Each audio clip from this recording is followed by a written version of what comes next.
बिस्मिल्लाहिर्रहमानिर्रहीम। अस्सलाम वालेकुम रहमतुल्लाहि व बरकातुहू। नाज़रीन, आपने गुब्बारे तो देखे होंगे मुख्तलिफ़ किस्म के, जिनमें से कुछ गुब्बारे ऐसे होते हैं जिनको अगर छोड़ा जाए तो वो ज़मीन पर आ जाते हैं, जबकि कुछ गुब्बारे ऐसे होते हैं जिनको अगर छोड़ा जाए तो वो हवा में बुलंद होते जाते हैं।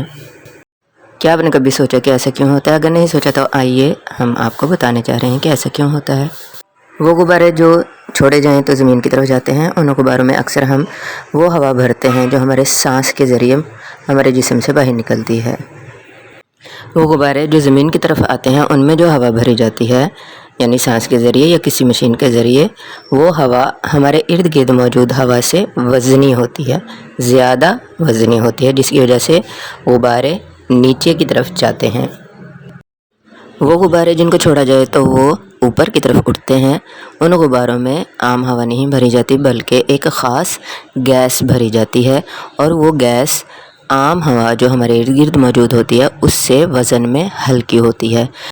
इसीलिए इन गुब्बारों को आम ज़ुबान में गैसी गुब्बारे भी कहा जाता है, यानी इनमें एक ख़ास गैस भरी जाती है जिसकी वजह से गुब्बारा ऊपर की तरफ उठना शुरू हो जाता है। वीडियो देखने के लिए शुक्रिया। अल्लाह हाफिज़।